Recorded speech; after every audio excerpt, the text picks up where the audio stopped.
Kita juga umat Islam yang tidak mau menjaga kenyamanan masjid kita. Konon ya, di masjid itu katanya cuma 2 tuh yang gak bakalan hilang. Pertama, bedug. Nih bedug gak bakalan hilang nih. Biar malam takbiran dibawa ngiter sama bocah, mau subuh, bedug sudah balik lagi ke tempatnya tuh. Yang kedua, yang gak bakalan hilang katanya keranda jenazah. Jangan coba-coba nyolong kesurupan tuh. Tarohum ruka'an sujada, artinya mendirikan sholat. Arti lebih luas lagi, memperbanyak amal ibadah dalam kehidupan kita. Saudara, ibadah yang kita kerjakan, Allah tidak mengambil keuntungan sedikit pun. Sesubang orang gak ada yang sholat, Allah gak akan pensiun jadi Tuhan. Betul. Se-Indonesia orang gak ada yang ibadah, Allah gak akan turun dari tahtanya. Sholat yang kita dirikan, ibadah yang kita kerjakan, manfaatnya akan kembali buat diri kita masing-masing. Maaf, ini yang hadir sore ini kan calon-calon jenazah.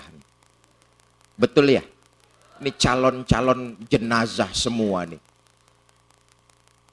Ibu-ibu yang sebelah sini nih bakalan mati apa tidak nih?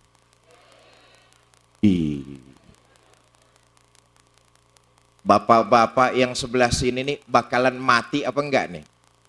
Mati. Kepala desa bakal mati apa enggak tuh? No, yang belakang jawabnya paling kenceng, Pak. Kata Nabi, nanti itu ketika jasad kita digotong orang ke kuburan, yang ngiringi kita cuma 3 tuh. Ahluhu wa maluhu wa amaluhu. Keluarga, harta, amal. Tuh yang nganterin kita ke kuburan. Yang 2 pulang. Siapa yang 2? Ahluhu wa maluhu. Keluarga dan harta pulang. Nggak mau nemenin masuk ke dalam. Bu, kalau ibu-ibu mati duluan,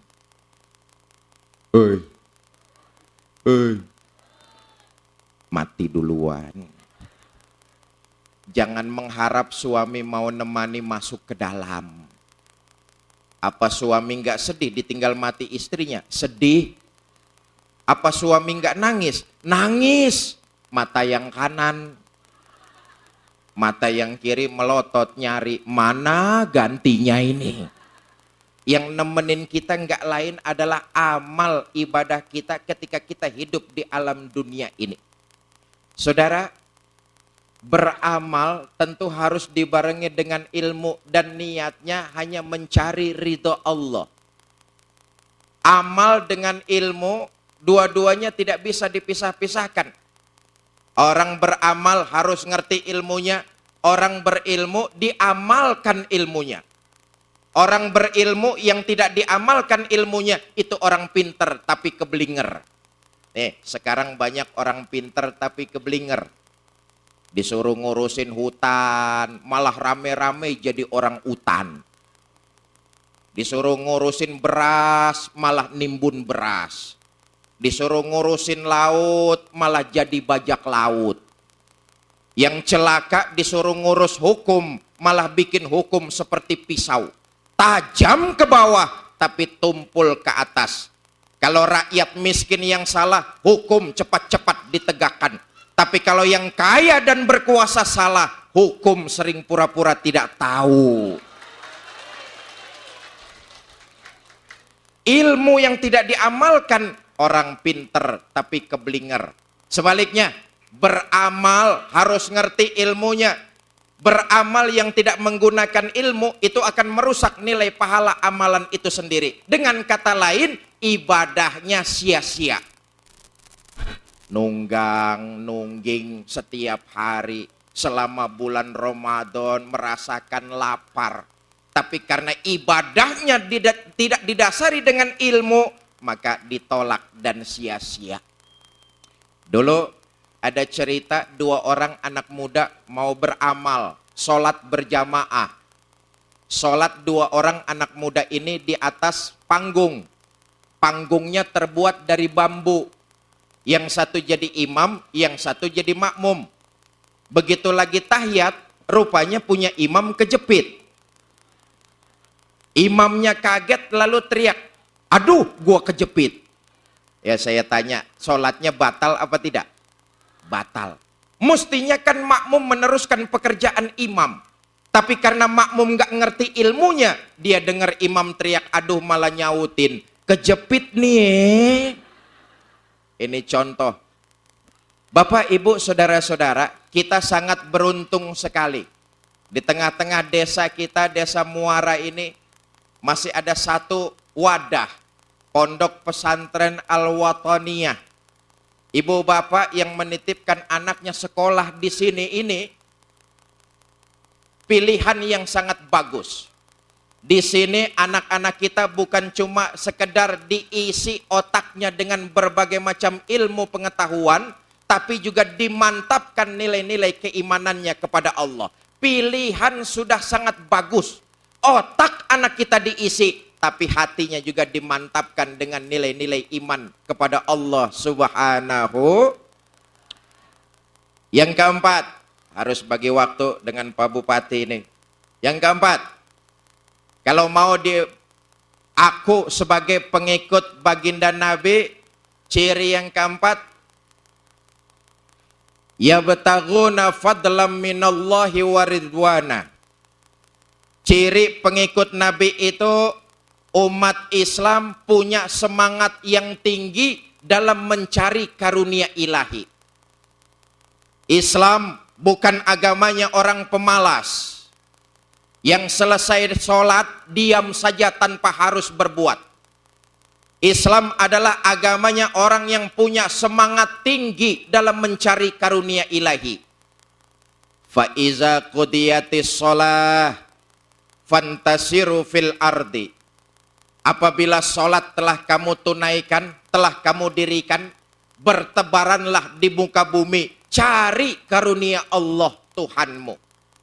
Ini menandakan bahwa Islam bukan agamanya orang pemalas yang selesai sholat diam saja tanpa harus berbuat. Tetapi umat Islam dalam mencari karunia ilahi, dalam bekerja, berusaha, dan ikhtiar dibatasi dengan sebuah pertanyaan. Yang saya kerjakan ini Allah ridho apa tidak? Itu bedanya kita umat Islam dengan yang lainnya. Apa saja yang kita lakukan, apa saja yang kita perbuat, apa saja yang kita kerjakan, selalu kita dibatasi dengan pertanyaan, Allah ridho apa tidak? Pak, saya ingin naik jabatan, tapi kalau harus jilat yang atas, injak yang bawah, sikut kiri dan kanan, Allah ridho apa tidak? Saya ingin banyak harta, tapi kalau harus makan renten, Allah ridho apa tidak? Saya ingin banyak uang, tapi kalau harus berjudi, buka peternakan tuyul, Allah ridho apa tidak? Seorang muslim, seorang mukmin melakukan sesuatu dalam berupaya dan ikhtiar, dia selalu dibatasi dengan pertanyaan, yang saya lakukan ini Allah, yang saya lakukan ini Allah ridho apa tidak? Yang kelima, yang terakhir, kalau mau diaku sebagai pengikut Nabi, simahum fi wujuhihim min asaris sujud. Di wajah mereka nanti akan ada tanda-tanda bekas sujud. Ya Allah, tanda bekas sujud. Apa tanda bekas sujud itu? Apa sing batu ireng? Mungkin soal jidat hitam kan gampang digosok-gosok.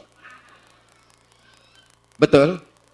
Tapi yang dimaksud simahum fi wujuhihim min asaris sujud, wajah umat Nabi Muhammad yang tinggal di desa Muara ini, wajahnya sering terkena air wudhu untuk mendirikan sholat. Sehingga dalam hadis lain Nabi mengatakan, inna ummati ya'tuna yaumal qiyamah ghurran muhajjalin fi asaril wudu. Nanti umatku di akhirat akan datang dengan wajah berseri-seri karena waktu hidup di Subang wajahnya sering terkena air wudu untuk mendirikan sholat. Mudah-mudahan kita jangan sekedar hanya pandai mengaku sebagai umat Nabi.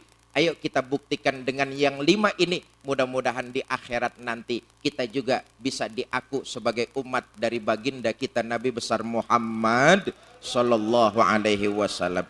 Ini saja yang dapat saya sampaikan. Terima kasih. Mohon maaf. Wallahul muwafiq ila aqwamit thoriq. Assalamualaikum warahmatullahi wabarakatuh.